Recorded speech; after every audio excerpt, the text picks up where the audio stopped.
Pusdai Bandung, Jawa Barat yang Allah muliakan, para pendengar Radio Tarbiyah Sunnah Bandung, para pemirsa dan pendengar Tarbiyah Sunnah Media di mana saja Anda berada, para pemirsa beberapa stasiun TV dan para netizen yang pertemuan terakhir kita sudah membahas tentang mizan atau timbangan. Kita lanjut.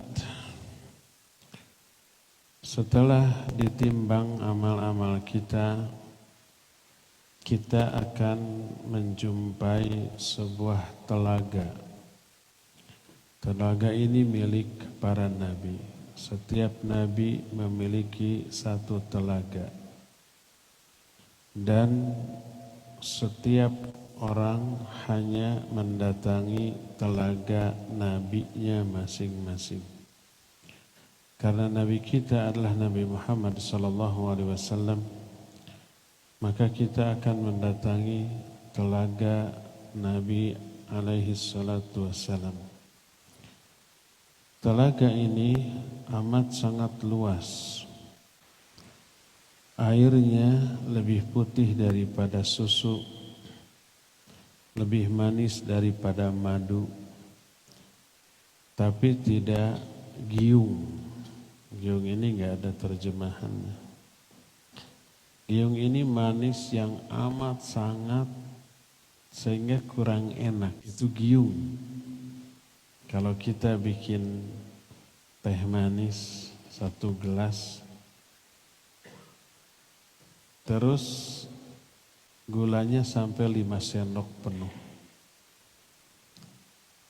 Apa yang terjadi? Giung, kemanisan, sehingga enggak enak.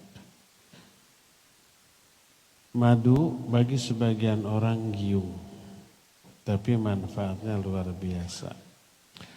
Nah, telaga di akhirat airnya lebih manis daripada madu, tapi tidak giung, nikmat, enak, seger. Aromanya lebih harum daripada minyak kasturi. Parfum terwangi di muka bumi ini. Dan gayungnya atau gelasnya sejumlah bintang-bintang di langit. Telaga ini airnya datang dari sungai Al-Kautsar yang diberikan oleh Allah kepada Rasul alaihi salatu wassalam di surga, dan semua umat Nabi alaihi salatu wassalam akan mendatanginya untuk meminum airnya. Siapa yang mampu meminum airnya walaupun seteguk, dia tidak akan pernah kehausan selama-lamanya sampai dia masuk ke dalam surga. Sayangnya tak semua umat Nabi SAW bisa mereguk air dari telaga yang ada di akhirat ini. Siapa mereka? Nanti di bagian akhir kita akan jelaskan. Para ulama ikhtilaf kapan kita akan mendatangi telaga Haud ini. Al-Ghazali serta Imam Al-Qurtubi rahimahumallah menjelaskan bahwa telaga ini akan didatangi atau dijumpai oleh manusia sebelum mereka menyeberang sirat pada hari kiamat. Dan mereka berdalil dengan hadis bahwa ada nanti sebagian orang yang masuk ke dalam neraka ketika menyeberang sirat. Otomatis yang masuk ke dalam neraka ini adalah orang-orang yang tidak akan mampu mereguk air dari telaga ini. Jadi setelah melalui telaga, sebagian ada yang terusir. Walaupun dia umat Nabi Muhammad SAW, apalagi orang kafirnya. Nah, yang terusir ini kemudian setelah berlalunya telaga menyeberang Sirat, lalu masuk ke dalam neraka. Dengan dalil itu Al-Ghazali sama Al-Qurtubi rahimahumullah menyatakan telaga ini sebelum Sirat. Berkata Imam Ibnu Hajar Al-Asqalani rahimahullah bahwa madhab Imam Bukhari menyatakan bahwa telaga ini setelah Sirat. Makanya dalam kitab Sahih Bukhari, Imam Bukhari mencantumkan hadis-hadis tentang haud setelah hadis syafaat dan setelah hadis-hadis tentang adanya syirat. Setelah syirat barulah ada haud. Inilah dua pendapat. Dan mana pendapat yang lebih rajih? Yang lebih rajih adalah apa yang dijelaskan atau yang dipegang oleh Imam Al-Qurtubi rahimahullahu ta'ala. Dan ini juga yang dinyatakan lebih kuat oleh Imam Ibnu Hajar sebagaimana di dalam kitab Fathul Bari Syarah Sahih Bukhari. Adapun hadis-hadis tentang adanya haud sampai mencapai derajat mutawatir maknawi. Makna mutawatir maknawi adalah hadis yang diriwayatkan oleh banyak sahabat, lebih dari 50 sahabat, terus disampaikan kepada puluhan murid-muridnya di kalangan tabi'in, terus sampaikan lagi kepada murid-muridnya di kalangan tabi'ut tabi'in, dan terus sampai kepada mudawin hadis yang jumlahnya lebih dari 50 orang. Redaksi susunan kalimatnya berbeda-beda, tapi tema yang diceritakannya sama, yaitu tentang haud. Maka disebut sebagai hadis mutawatir maknawi. Berkata Imam Ibnu Hajar Al-Asqalani dalam kitab Fathul Bari Syarah Sahih Bukhari, Al-ahadithul waridatu fil haud mutawatirah, la syakka fi tawaturiha inda ahlil ilmi bi ahadithi Rasul sallallahu alaihi wasallam. Wa qad rawaha anna Rasul sallallahu alaihi wasallam akthar min 50 sahabiyan, wa qad dzakara Ibnu Hajar asma'a ruwati ahadithi minas sahabah.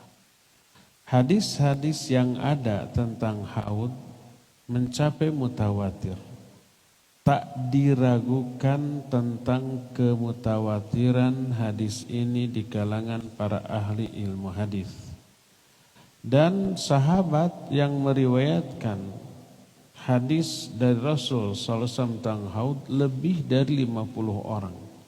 Imam Ibnu Hajar telah menyebut nama-nama rawi-rawi hadis dari kalangan sahabat yang meriwayatkan tentang haud ini. Di antara hadis-hadis tentang haud adalah, pertama, diterima dari Abdullah bin Amr bin As radhiyallahu anhuma.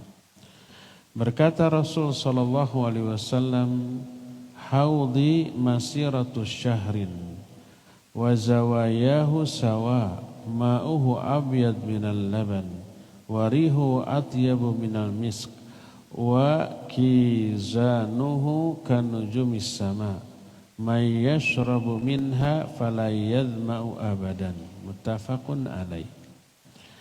Kata Nabi sallallahu alaihi wasallam, telagaku itu sepanjang sebulan perjalanan. Saking panjangnya.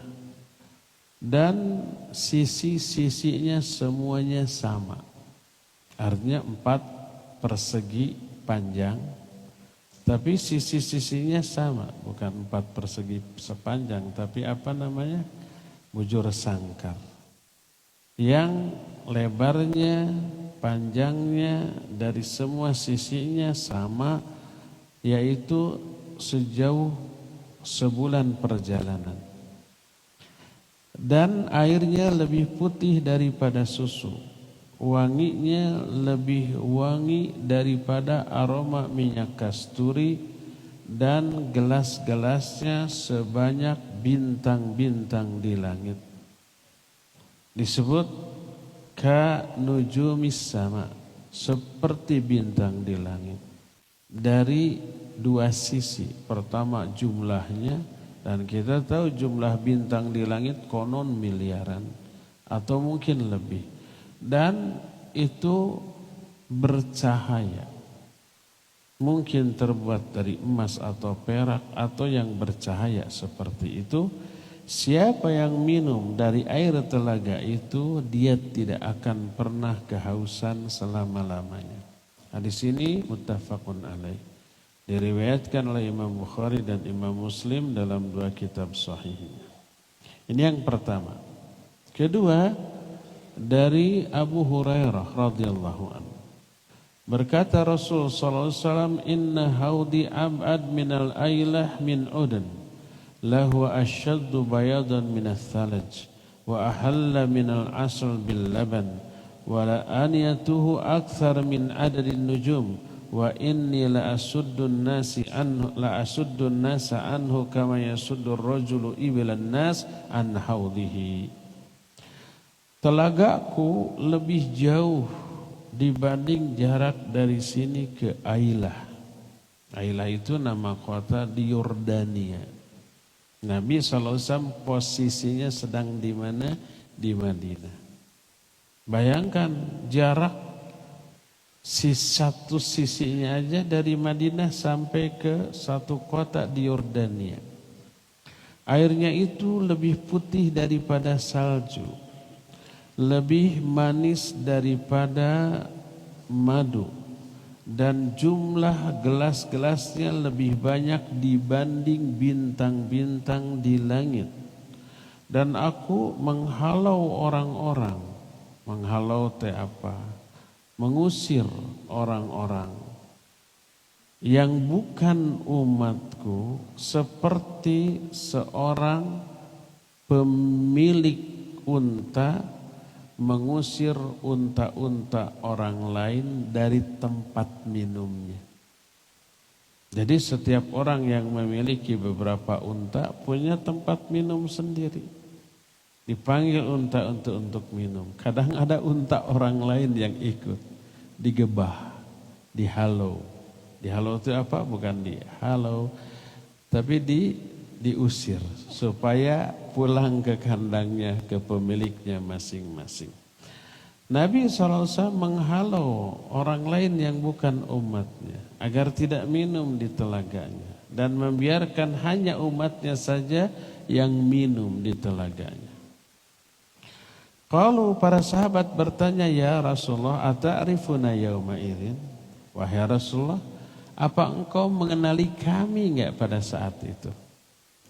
Maka Nabi SAW menjawab, "Na'am lakum sima laisat li ahadi minal umam, tariduna alayya ghurran muhajjalina min atharil wudu." Ya, kalian punya tanda khusus yang tidak dimiliki oleh umat-umat lain.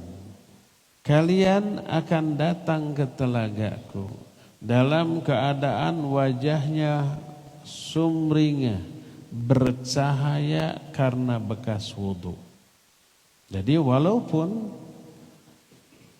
kita tidak pernah berjumpa dengan Nabi SAW, kalau para sahabat Nabi mengenal wajahnya, walaupun mungkin nggak kenal nama, tapi wajahnya kenal karena berjumpa. Tapi kalau generasi tabi'in, apalagi kita 1500 tahun jarak antara kita dengan beliau, beliau masih mengenali kita karena bekas wudu. Makanya wudu satu-satunya syariat yang diberikan kepada umat Islam. Selain umat Islam, umat-umat terdahulu nggak ada syariat wudu. Nabi-nabi yang lain ada syariat sholat. Mungkin sholatnya berbeda caranya dengan kita, tapi tidak ada syariat wudu. Umat-umat sebelumnya tidak bisa sembarang sholat di sembarang tempat dan sembarang waktu, hanya boleh di tempat sholat mereka saja. Dan tidak harus berwudu. Adapun kita maka disyariatkan berwudu dan boleh sholat di mana saja, tidak harus di masjid. Ini kekhususan bagi umat Nabi Muhammad SAW. Karena itu umat-umat lain tidak ada bekas wudu pada wajahnya. Umat Islam ada bekas wudu yang suka wudu. Adapun yang tidak sholat, tidak wudu, rumuk oleh Nabi SAW tidak dikenali. Dan nanti akan dihalau, diusir dari telaga, tidak bisa minum karena tidak dikenali dari bekas wudunya karena tidak berwudu. Hadis ini sahih diriwayatkan oleh Imam Muslim dalam kitab Sahih Muslim. Ini yang kedua dari Abu Hurairah. Ketiga masih dalam Sahih Muslim, diterima dari Anas radhiyallahu anhu. Dia berkata, tara fihi abariqadz dzahabi wal fiddah ka'adadin nujumis sama. Kata Nabi sallallahu alaihi wasallam, engkau akan melihat di samping telaga itu ada cangkir-cangkir dari emas dan perak, jumlahnya sejumlah bintang-bintang yang ada di langit.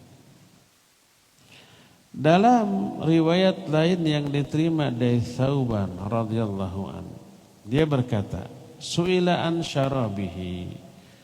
Dia ditanya tentang minuman yang ada di telaga tersebut. Maka dijawab, asyaddu bayadan minal laban wa ahalla minal asal fihi mizaban yumiddani minal jannah ahaduhuma min dhahabin wal akhar min wariq. Kata Nabi SAW, minuman air telaga itu lebih putih daripada susu, lebih manis daripada madu yang murni, dan di dalamnya ada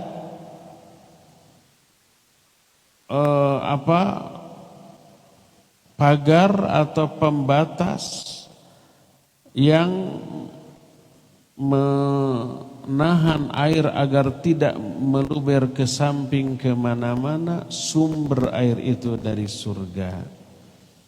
Berdasarkan hal tersebut, maka kita mengetahui dan wajib meyakini adanya telaga di surga, di akhirat, yang akan dilewati oleh semua manusia, dan setiap manusia hanya akan bisa mendatangi telaga nabinya masing-masing. Siapa yang minum walaupun seteguk, dia tidak akan pernah kehausan selama-lamanya sampai dia masuk ke dalam surga nanti. Dan ini mengisyaratkan orang yang meminumnya dia akan bisa masuk surga, tidak akan ke neraka dulu. Adapun yang ke neraka dulu, itulah orang-orang yang diusir dari telaga karena sebab-sebab tertentu. Ada beberapa riwayat tentang adanya orang yang diusir dari telaga Nabi SAW. Nanti dari hadis-hadis ini para ulama menyimpulkan beberapa tipikal manusia yang diusir dari telaga. Dan siapa orang yang mampu minum air telaga tersebut bisa diambil penjelasannya dari hadis-hadis yang berikut ini. Pertama, hadis riwayat Bukhari dan Muslim diterima dari Abdullah bin Mas'ud radhiyallahu an. Berkata Nabi alaihi salatu wasalam, "Ana faratukum 'alal haud. La yurfa'anna ilayya rijalu minkum hatta idza ahwaitu ilaihim liunawilahum ukhtuliju duni. Fa aqulu ay rabbi ashabi." Fayuqal innaka la tadri ma ahdathu ba'daka. Kata Nabi SAW, aku akan mendahului kalian di telaga. Jadi sebelum umatnya datang ke telaga, Nabi lebih dahulu datang di sana. Terus ada berapa orang laki-laki di kalangan kalian disodorkan kepadaku, datang. Sehingga ketika aku membungkuk untuk meraih tangan mereka, untuk dipersilahkan minum di telaganya. Kenapa Nabi SAW tahu bahwa mereka itu umatnya? Nanti ada keterangan dan sudah diisyaratkan tadi ada bekas wudu. Tiba-tiba disambar mereka itu, ditolak dan diusir. Aku berkata, ya Rabbi, mereka sahabat-sahabatku. Ini menunjukkan Nabi SAW mengenal mereka karena sezaman dengan Nabi SAW. Mereka sahabat-sahabatku, kenapa engkau usir? Maka dijawab, engkau tidak tahu apa yang mereka ada-adakan sepeninggalmu. Nah, di sini riwayat Bukhari dan Muslim. Imam Ibnu Abdul Bar rahimahullah menjelaskan dari hadis ini, mungkin mereka orang-orang yang sezaman dengan Nabi alaihi salatu wassalam. Tapi kenapa terusir? Ada beberapa kemungkinan. Pertama, sepeninggal Nabi sallallahu alaihi wasallam mereka murtad.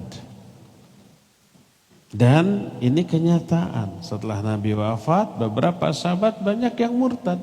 Bukan sahabat lagi kalau sudah murtad, diperangi oleh Abu Bakar As-Siddiq radhiyallahu anhu. Kedua, mereka orang-orang munafik yang di zaman Nabi SAW menampakkan keislaman. Nabi mengenal wajah mereka, makanya disambut.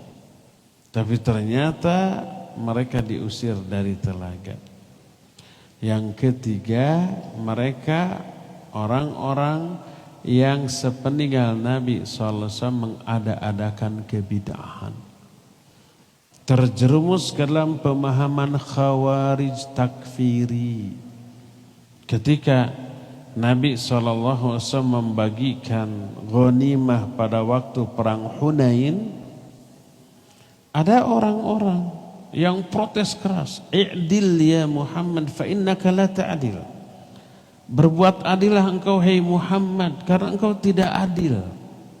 Pertama, dia memprotes pembagian ghanimah yang dilakukan oleh Nabi sebagai ketidakadilan. Padahal itu wahyu. Kedua, su'ul adab, buruk adab, menyebut ya Muhammad, i'dil ya Muhammad. Adillah engkau ya Muhammad, tidak menyebut Rasulullah. Sampai Nabi SAW tersinggung lalu menyatakan, may ya'dil illam ya'dilillahu wa rasuluh. Siapa lagi yang bisa berbuat adil kalau Allah dan Rasulnya tidak adil? Kata sahabat yang meriwayatkan hadis ini, aku melihat sepeninggal Nabi SAW mereka ada di barisan khawarij yang memerangi Ali bin Abi Thalib. Jadi mereka sahabat yang sezaman dengan Nabi SAW, tapi sepeninggal Nabi kemudian mereka terjerumus ke dalam bid'ah khawarij. Karena itulah, dan Nabi SAW tidak tahu apa yang terjadi setelah sepeninggal beliau. Makanya dikatakan innaka la tadri ma ahdatsu ba'daka. Engkau hai Muhammad tidak tahu apa yang mereka ada-adakan sepeninggalmu. Inilah hadis yang pertama. yang menjelaskan karakteristik orang yang terusir dari haud. Kedua, masih riwayat Bukhari dan Muslim dari Anas bin Malik, kalau tadi dari Ibnu Mas'ud radhiyallahu anhu, bahwa Rasul sallallahu alaihi wasallam bersabda, la yaridanna alal haudi rijalun mimman sahabani hatta idza ra'aituhum wa rufi'a ilayya ukhtuliju duni fala aqulanna ay rabbi ashabi ashabi fala yuqalunna li innaka la tadri ma ahdatsu ba'daka. Kata Rasul sallallahu alaihi wasallam, ada beberapa orang yang pernah bersahabat denganku mendatangi telagaku di akhirat. Kemudian beberapa laki-laki di kalangan mereka disodorkan kepadaku, sehingga aku melihat mereka, tiba-tiba mereka disambar oleh para malaikat dan diusir, disuruh menjauhi telaga. Aku berkata, ya Allah, mereka sahabatku, mereka sahabatku. Maka dijawab kepadaku, engkau hei Muhammad tidak tahu apa yang mereka ada-adakan setelah kamu tiada. Isi hadis ini sama dengan yang tadi. Ini menunjukkan orang-orang itu sahabat Nabi SAW, tapi sepeninggal Nabi wafat, mungkin mereka itu murtad, mungkin mereka itu orang-orang munafik, mungkin mereka orang-orang yang terjerumus ke dalam kebid'ahan. Inilah yang kedua. Yang ketiga, masih riwayat Bukhari dan Muslim dari Abu Hazim rahimahullah dari Sahal bin Sa'ad radhiyallahu an.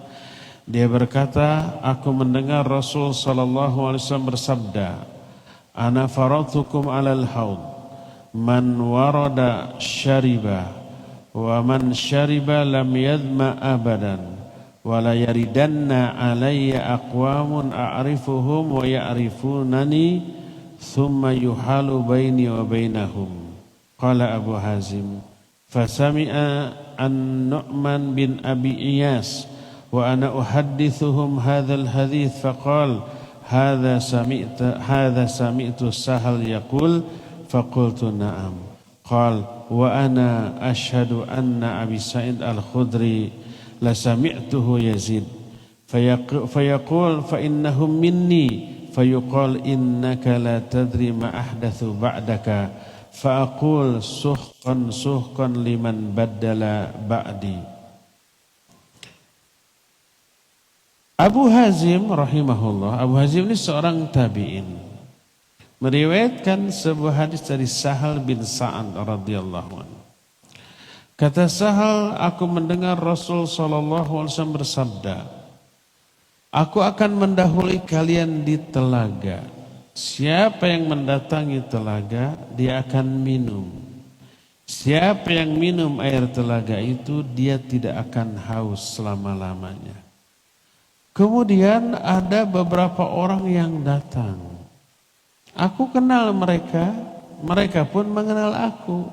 Itu kata Nabi SAW, berarti para sahabat. Tiba-tiba dihalangi antara aku dengan mereka.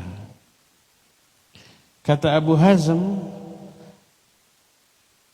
Nu'man bin Abi Iyas mendengar hadis ini dari aku. Lalu kata Nu'man, apakah kamu mendengar ini dari Sahal? Aku menjawab, iya. Maka kata Nu'man, aku bersaksi bahwa Abu Sa'id al-Khudri mendengar itu dari Yazid. Kemudian berkata Rasul sallallahu alaihi wasallam ketika sahabat-sahabatnya terhalang dari beliau, kata Nabi, mereka itu golonganku. Maka dijawab, engkau tidak tahu apa yang mereka ada-adakan sepeninggalmu. Maka kata Nabi SAW, aku pun berkata, celaka mereka orang-orang yang telah merubah-rubah agamaku sepeninggalku. Hadis ini riwayat Imam Bukhari dan Muslim. Kata Imam Ibnu Abdul Bar, dari hadis ini kita mengetahui salah satu di antara tipikal manusia yang akan diusir dari telaga adalah orang yang merubah-rubah agama Nabi SAW.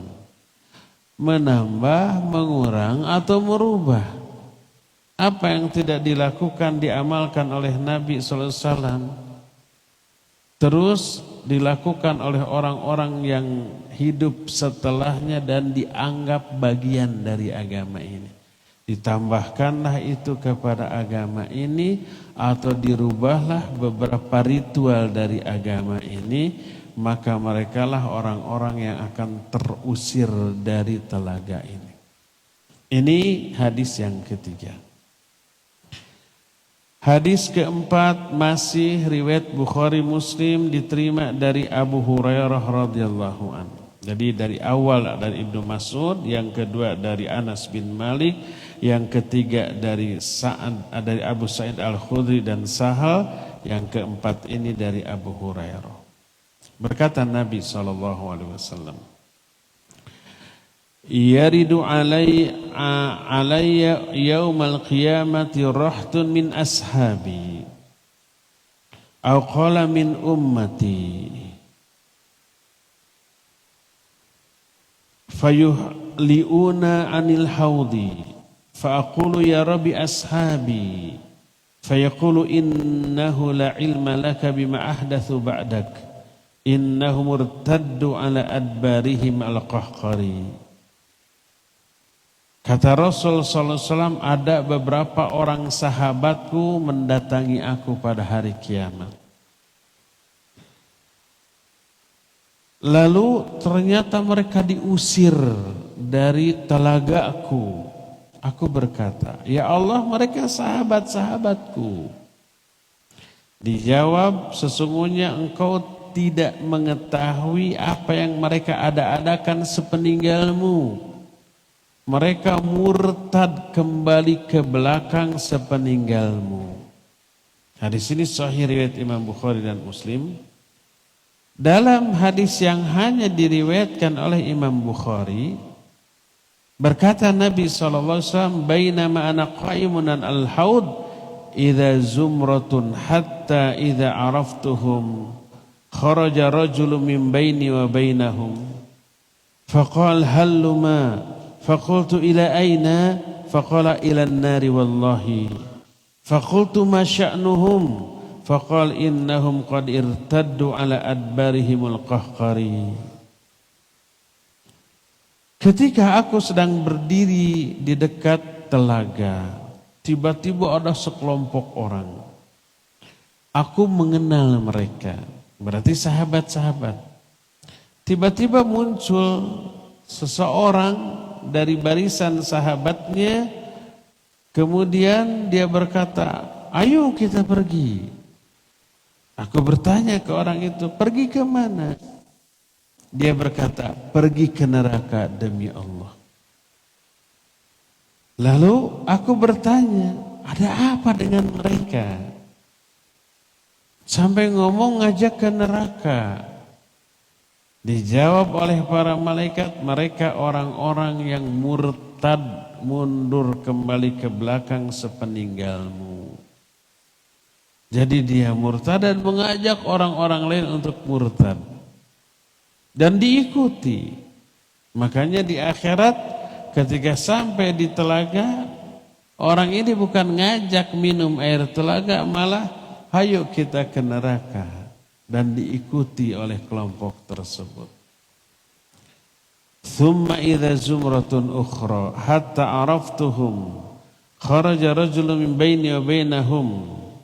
Kemudian muncul kelompok kedua. Aku mengenal mereka. Berarti sahabat. Tiba-tiba muncul seseorang dari mereka lalu berkata, "Halluma, ayo kita pergi." Aku bertanya, ila aina? Pergi ke mana? Dia menjawab, ilan nari wallahi, kepada neraka. Aku bertanya kepada para malaikat, ma sya'nuhum? Apa yang terjadi dengan mereka? Dijawab, innahum qad irtaddu ala adbarihim fala arahu yukhlisu minhum illa mithlahum ni'am. Dijawab, mereka orang-orang yang murtad kembali sepeninggalmu. Kata Nabi SAW, aku tidak melihat ada orang yang selamat dari neraka kecuali hanya sedikit dari kalangan mereka. Itu dalam riwayat Bukhari. Dalam riwayat Muslim beda lagi lafadznya. Berkata Rasul SAW, taridu alayya ummati al-haud. Mendatangi aku sebagian dari umatku di telaga. Wa ana adzudun nas anhu kama yadzudur rajulu ibala rajulu an ibilihi. Aku mengusir manusia dari telagaku seperti orang mengusir unta milik orang lain dari tempat minum unta milik dia. Lalu mereka berkata, ya Nabi Allah ta'rifuna, wahai Nabi Allah, engkau mengenal kami? Maka Nabi SAW menjawab, na'am. Lakum sima laysat li ahadi ghairikum. Tariduna ghurran muhajjalina min atharil wudu. Ya, aku mengenal kalian. Kalian punya ciri khusus yang tidak dimiliki oleh orang lain. Kalian datang kepadaku dalam keadaan wajahnya bercahaya bekas wudu, lalu layusaddunna anni ta'ifatum minkum fala yasilun. Ada berapa orang di antara kalian yang terusir sehingga tidak sampai ke telagaku. Fa aqulu ya Rabbi haulai ashabi. Aku berkata, ya Allah, mereka sahabat-sahabatku. Fayaji'u malakun, lalu datanglah satu malaikat yang berkata, wahal tadri ma'ahdathu ba'daka, tahukah kamu apa yang mereka ada-adakan sepeninggalmu?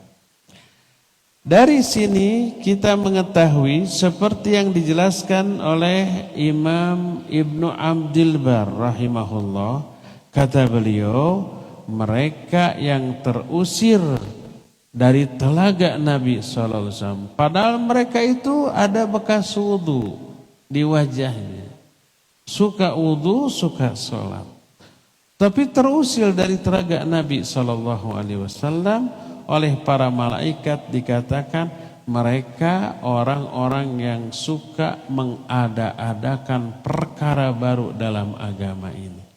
Mereka sholat, mereka wudu, dan terlihat bekas wudu pada wajahnya, terusir dari haud, dari telaga. Karena apa? Karena selain suka wudu dan sholat, mereka melakukan penyimpangan berupa mengada-adakan perkara baru dalam agama ini. Maka ketika menjelaskan hal ini, berkata Imam Al-Qurtubi rahimahullahu ta'ala, yang beliau jelaskan dalam kitab At-Tadhkirah. Kata Imam Al-Qurtubi, qala ulama'una rahmatullahi alaihim ajmain. Telah berkata para ulama kami, semoga rahmat Allah terlimpah kepada mereka. Jadi Imam Al-Qurtubi ketika mengomentari hadis ini tidak langsung dari pendapatnya sendiri, tapi pendapat guru-gurunya di kalangan para ulama. Apa kata guru-guru Imam Al-Qurtubi ketika mengomentari hadis ini? Mereka berkata, faqullu man irtadda an dinillah au ahdatha fihi ma la yardahu Allah wa lam ya'dhan bihi Allah fa huwa minal matrudina minal haud al-muba'idina anhu Wa ashadduhum tardan man khalafa jama'atal muslimin wa faraqa sabilahum kal khawarij ala ikhtilafi firaqihim wal rawafid ala tabayuni dhalalihim wal mu'tazilah ala asnafi ahwaiha fahaulai kulluhum mubaddilun. Ini perkataan Imam Al-Qurtubi, bukan perkataan saya, yang mengutip guru-gurunya. Kata guru-guru Imam Al-Qurtubi, semua orang yang murtad dari agama Allah itu akan terusir. Pertama. Kedua, au ahdatsa fihi ma la yardahu wa lam ya'zan bihillah. Kedua, orang yang mengada-adakan ajaran baru yang tidak Allah ridhoi dalam agama ini dan tidak Allah izinkan. Mengada-adakan ritual baru dalam agama yang dulunya tidak ada. Fahaulai minal matrudina anil haud. Mereka orang-orang yang akan terusir dari telaga. Al-muba'adina anhu, akan dijauhkan dari neraka. Dari telaga, bukan dari neraka. Dari telaga.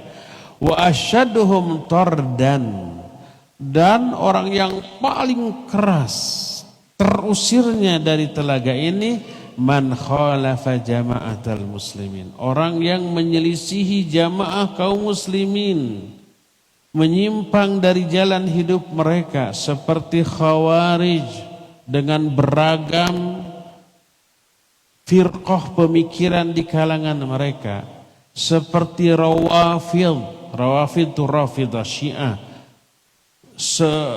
dengan beragam sekte di kalangan mereka, dan Mu'tazilah. Mu'tazilah itu orang yang takdimul akal anin nakal, lebih mendahulukan akal daripada wahyu.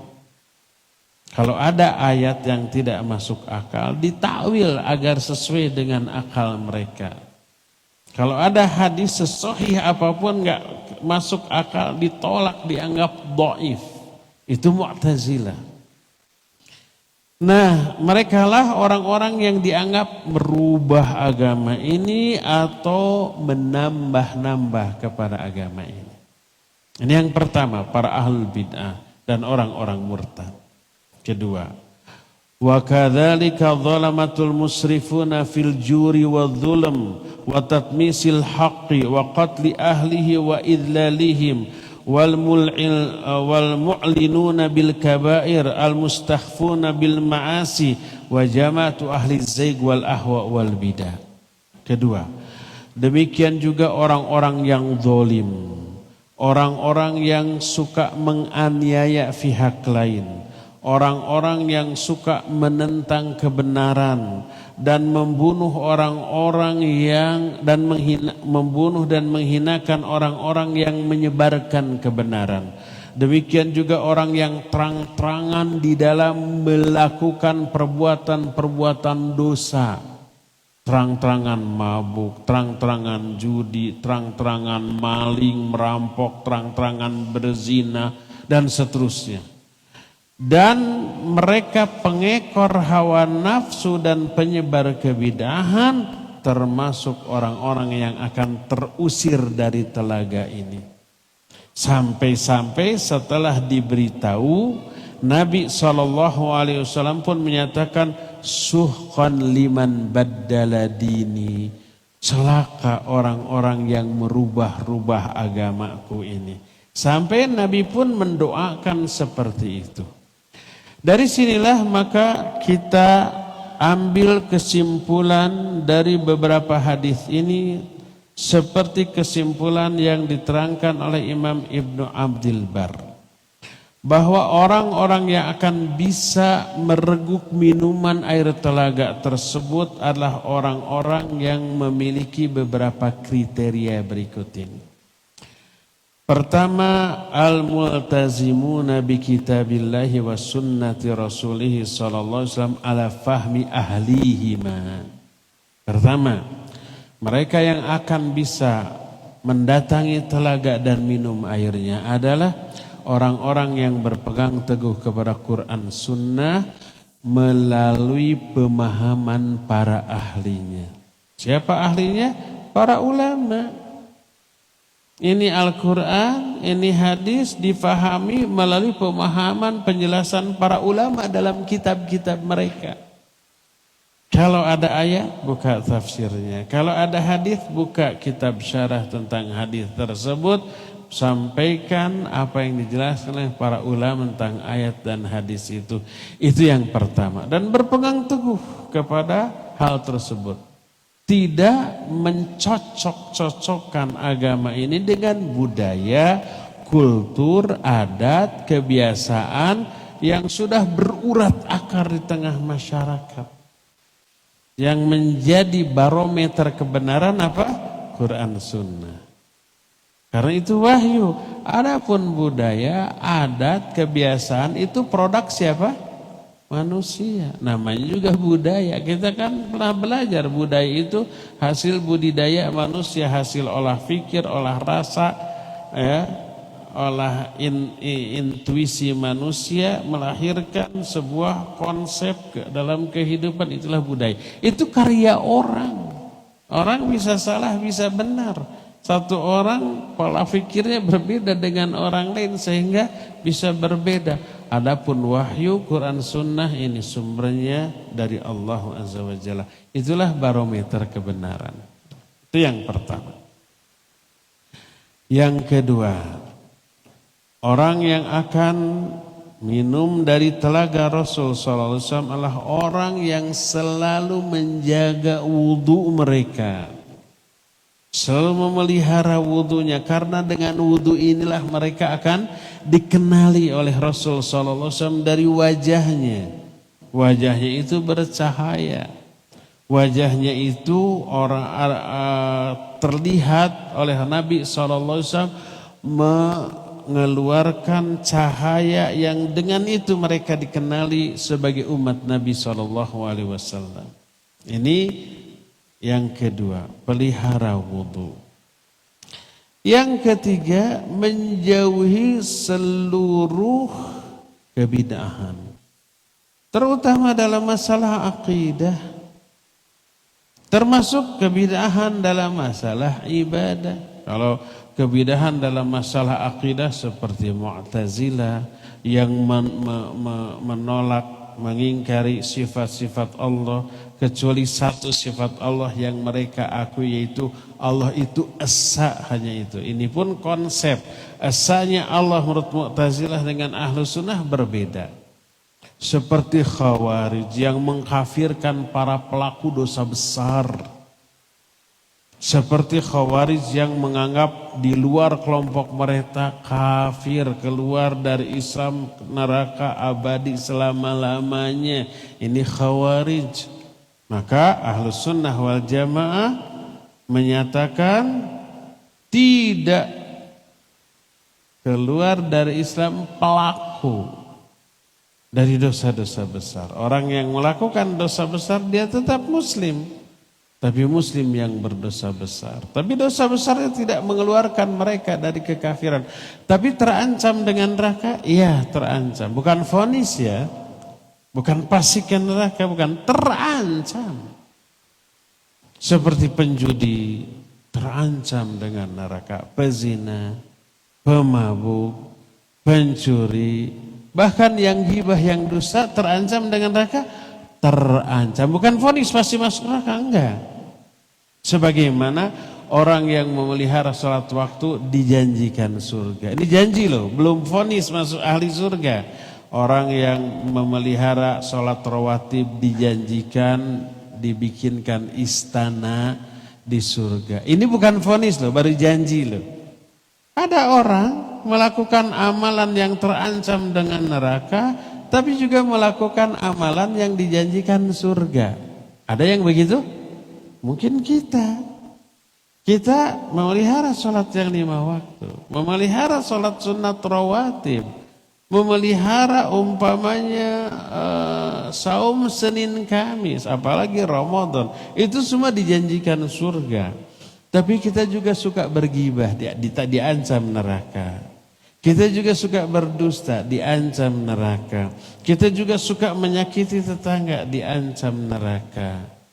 Jadi kesimpulannya kita ke surga apa ke neraka vonis akhirnya nih. Nah, ini tergantung apa? Kalkulasi dari semua amalan. Dihitung, ditimbang. Makanya kalau kita membicarakan hukum sebuah perbuatan, ini menyimpang, ini haram, baik bid'ah atau maksiat. Sekali lagi ini bukan vonis bahwa orang itu pasti ke neraka. Apalagi mengkafirkan, oh itu mengkafirkan. Enggak, kita enggak mengkafirkan pelaku dosa besar, ya enggak. Kalau kita mengatakan ini haram karena maksiat terancam neraka, bukan berarti mengkafirkan pelakunya dan bukan berarti memvonis pelakunya ahli neraka, hanya terancam. Ini perbuatan bid'ah, menyimpang, haram, berdosa, terancam neraka. Ini bukan vonis pelakunya pasti ke neraka, bukan vonis pelakunya kafir, bukan sama sekali. Kita tidak sedang memvonis pelaku dari sebuah perbuatan, tapi kita hanya sedang membicarakan hukum sebuah perbuatan. Ya, tanpa memvonis pelakunya baik vonis neraka atau surga, tanpa memvonis orang itu keluar dari Islam ataukah tidak, enggak sama sekali. Tapi kesalahpahaman orang kalau kita membicarakan sebuah perbuatan yang bid'ah atau yang haram, oh itu berarti mengkafirkan, oh berarti itu memvonis ahli neraka, lalu menuduh kita khawarij. Nah, beda ya. Inilah penjelasan para ulama tentang masalah haud. Cukup sampai di sini dan kita masuki sesi tanya jawab. Wa sallallahu ala nabiyina Muhammadin wa ala alihi wa ashabihi wasallam. Ini mah sudah di print.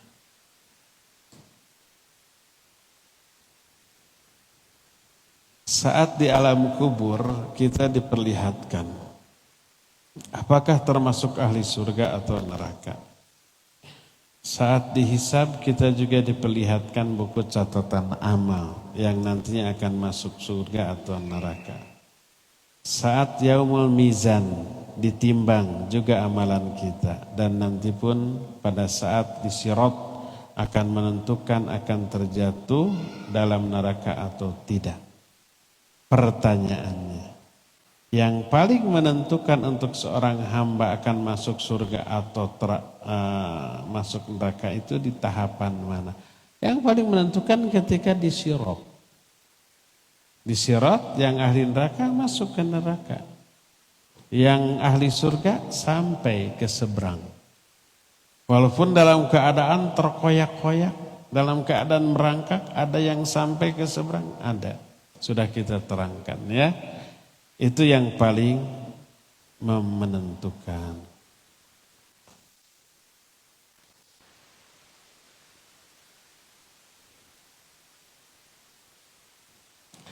Bolehkah seorang agen travel mengambil kelebihan biaya umroh dari jamaah untuk kepentingan pribadi seperti untuk ongkos umroh sendiri plus ibu makan dan lain-lain. Kelebihan biaya tersebut tidak diinformasikan dengan jujur tapi dimasukkan pada beban biaya jamaah. Agen ya, bukan travelnya. Kalau begini, ini secara teknis agak sulit. Travel itu sudah menentukan biaya umroh. Umpamanya 40 juta untuk bintang 4 atau 5 selama umpamanya 12 hari. Sudah dicantumkan di mana? Di poster-poster. Semua orang sudah tahu.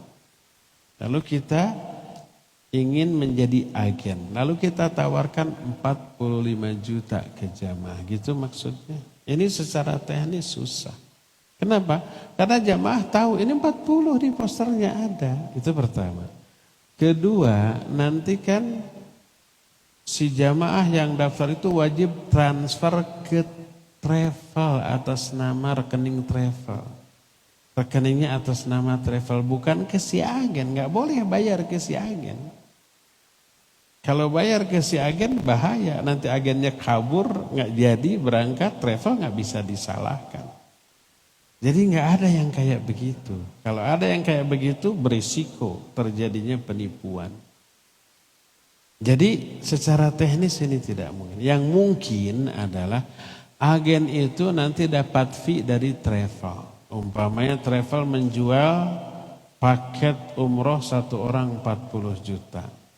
Siapa yang dapat satu jamaah, dia dikasih fee 500.000 atau 1 juta satu jamaah. Bisa begitu ya. Nah jadi rata-rata si travel akan memberlakukan sistem seperti itu kepada para agen. Tidak mungkin umpamanya pokoknya ke travelnya 40, terserah kalian mau jual berapa. Itu nggak akan ada yang seperti itu. Terus transfernya nanti akan ketahuan kalau si agen menjual 45 juta ya. Terus transfer ternyata ke rekening travel hanya 40 juta.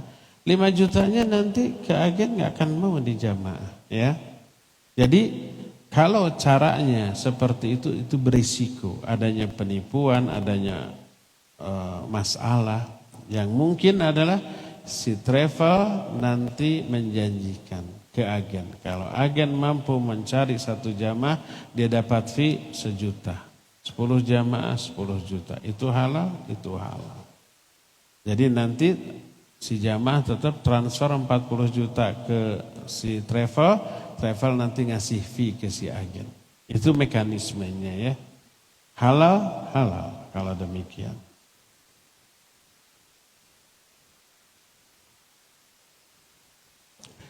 Jika umat Islam yang durhaka, apakah mereka akan minum di telaga Haud juga?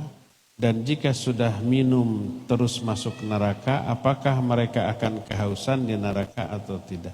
Yang sudah minum nggak akan ke neraka. Sebab hadisnya lam yadma abadan man syariba minhum lam yadma hatta yalijal jannah. Siapa yang minum dari telaga tersebut dia tidak akan kehausan sampai dia masuk surga.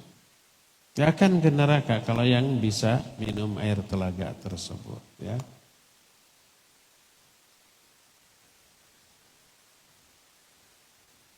Bagaimana tanda-tanda amal ibadah kita diterima oleh Allah Azza wa Jalla? Tandanya, pertama, ketika ibadahnya kita betah, merasakan kenikmatan rohaniah. Ada kelezatan rohaniah yang kita rasakan selama ibadah. Kalau sholat khusyuk betah, kalau baca Quran khusyuk juga. Ketika zikir dihayati khusyuk, ketika berdoa dihayati khusyuk. Itu pertama. Kedua, setelahnya kita terdorong untuk melakukan amal soleh lainnya setelah itu. Kalau kita setelah beres sholat, assalamualaikum, assalamualaikum, masih betah, kita ingin lanjut wirid. Setelah wirid kita berdoa. Setelah berdoa kita baca Quran. Setelah baca Al-Quran kita infak sedekah ke kenceleng, menolong orang. Nah itu tanda kita diberi hidayah untuk melakukan amal ibadah setelah melakukan ibadah sebelumnya. Ibadah yang dilakukan setelah melakukan sebuah ibadah menjadi tanda ibadah yang pertama itu diterima oleh Allah Azza wa Jalla. Tapi kalau umpamanya selama ibadahnya kita itu ingin buru-buru, ingin selesai, nggak betah. Beres ibadah kita langsung ke aktivitas duniawi, apalagi berdosa. Beres sholat kita gibah. Beres sholat kita buka YouTube, dengar dangdutan. Maka keburukan yang dilakukan setelah melakukan ibadah menjadi tanda ibadah tadi ditolak oleh Allah dan tidak diterima. Itu penjelasan Imam Ibn Rajab mengutip perkataan ulama as-salafus saleh dalam kitab Lataiful Ma'arif ya.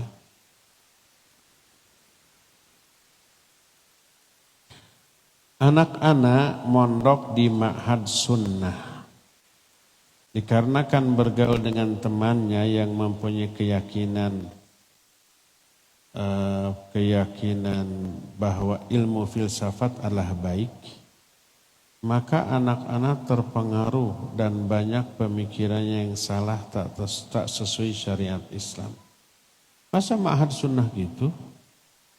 Apa yang harus dilakukan terhadap pemikiran tersebut yang telah melenceng? Patahkan argumentasinya. Coba konsultasikan ke Ma'had Sunnah, kok ada santrinya yang pola fikirnya seperti itu? Dari mana santri itu berpikir belajar filsafat? Apakah sejak sebelum masuk atau setelah masuk dia masih pegang HP, Google, baca artikel tentang filsafat? Itu harus dilaporkan dan wajib diantisipasi. Ya, santri nggak boleh pegang HP. Kalau ada santri yang terpengaruh oleh pola pikir filsafat, salah satu ustadznya harus mematahkan argumentasi orang itu. Kalau enggak, masih kukuh ngeyel, dikeluarkan daripada menjadi virus bagi yang lain. Berbahaya ya, filsafat itu super berbahaya. Makanya Al-Ghazali rahimahullah ahli filsafat. Beliau mendalami filsafat sampai tahunan, dari awal sampai akhir. Setelah semua filsafat dikuasai, beliau menyimpulkan bahwa ilmu filsafat ini ilmu yang sesat, nol.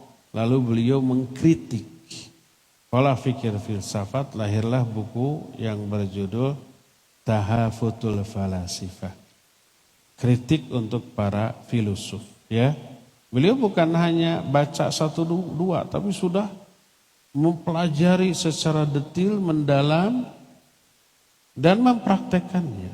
Akhirnya beliau mendapati ini keliru. Lalu dibongkarlah kebobrokan filsafat dalam kitab Tahafutul Falasifah tadi.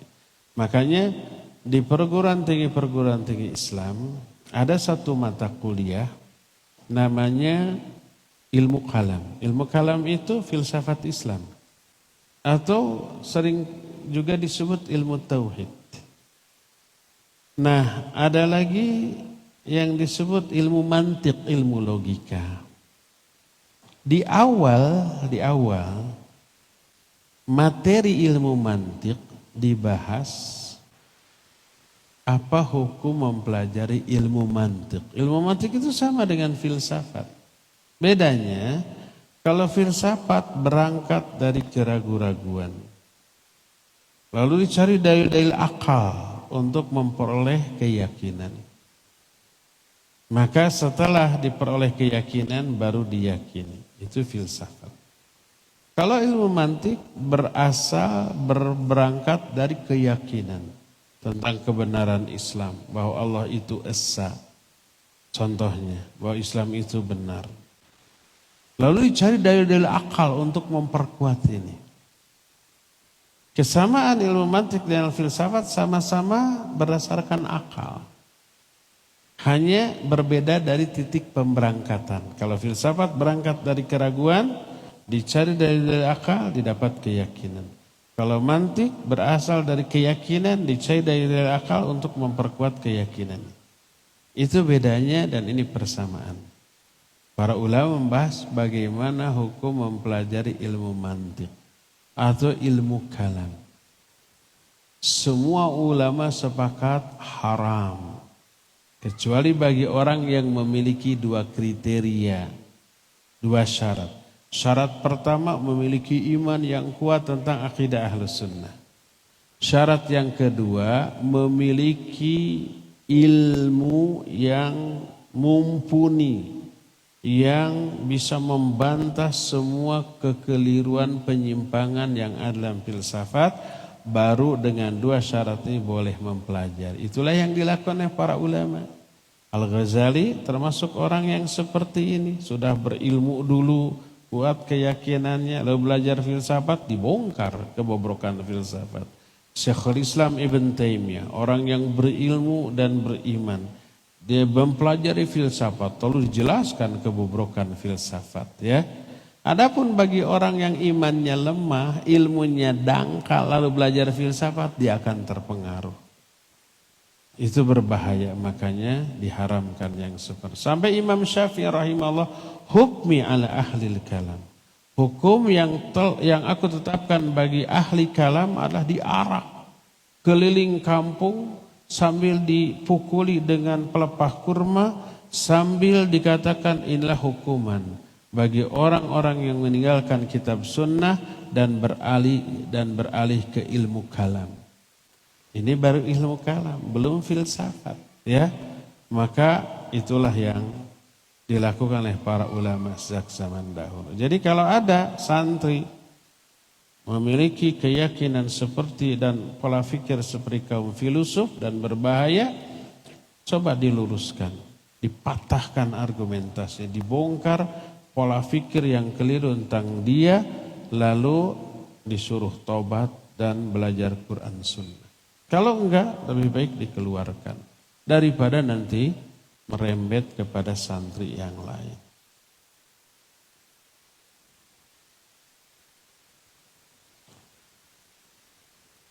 Saya mau bertanya, tapi Afan pertanyaan belok dari materi kajian, tapi saya sangat perlu jawaban. Dulu saya membantu kakak saya pinjam uang pada jasa keuangan. Di tengah jalan saat cicilan ternyata macet karena kakak saya dirumahkan kerjanya. Kami pernah datang ke kantornya untuk melunasi pokoknya aja, namun ditolak. Karena tetap mereka ingin dibayar dengan bunga. Jika dengan bunganya kami nggak bisa bayar, karena bunganya setiap hari selalu bertambah semakin besar. Apa yang harus kami lakukan? Mengingat itu hutang dan takut juga pada dosa riba. Insya Allah dari kejadian ini kami tobat dan tidak mau mengulang lagi. Bayar. Dengan bunganya, iya.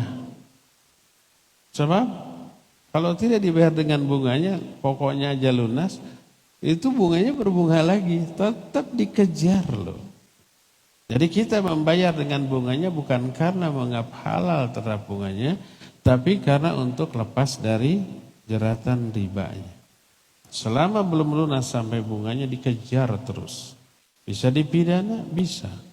Bisa disita aset, rumah, mobil? Bisa. Jadi jalan satu-satunya ya sudah, tobat dari hal itu, ya. Rasakan juga azab setelah bermuamalah dengan riba. Kami sampai pusing, puas. Itulah efek dari riba, ya. Nah, lunasi dulu walaupun harus menjual aset. Lunasi dengan ribanya, iya apa boleh buat. Kalau nggak dilunasi tetap hutangnya nggak akan lunas, bunganya berbunga. Bisa-bisa bunganya jauh lebih besar daripada pokoknya. Pinjamnya 10 juta, bunganya bisa sampai 50 juta nanti. Kalau nggak dibayar-bayar bisa berkembang lagi nanti, ya. Lunasi dulu, ya, apa boleh buat. Semoga Allah mudahkan dan jangan lupa tobatnya, ya. Apa boleh jika makam diberi nama? Makam diberi nama maksudnya ini menuliskan nama orang yang dikuburkan di sana gitu, tidak disyariatkan, ya. Tidak disyariatkan. Agar tidak lupa posisinya, ya bisa ditandai dengan satu batu gitu. Satu batu di sana yang berbeda dengan batu kuburan lain. Jadi banyak cara agar tidak lupa, tidak harus dengan nama. Dengan nama pun nanti bisa hilang. Karena papannya bobot naon, lapuk, rusak, tercabut lagi bisa aja hilang.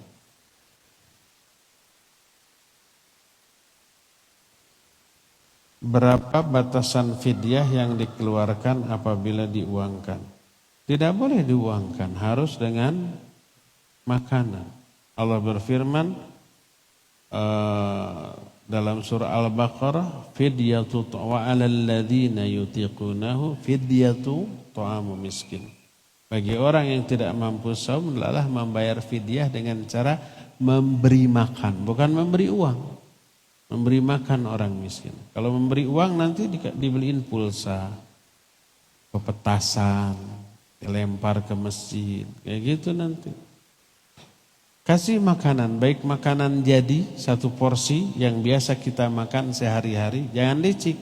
Sehari-hari makan sama daging, sama steak, pas fidyah sama peda, nggak boleh. Harus sesuai dengan menu yang kita makan. Ya, Syekh Utsaimin membolehkan dengan berasnya 1,5 kilo per hari, mentahnya berasnya kasih 1,5 kilo. Ya. Misal seperti ini, apabila kita mematok 15.000 untuk sekali makan, kali 20 hari fidyah, lalu 300.000. Enggak boleh dengan uang.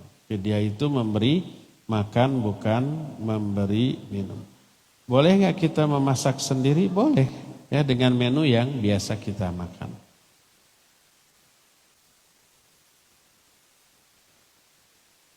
Terakhir,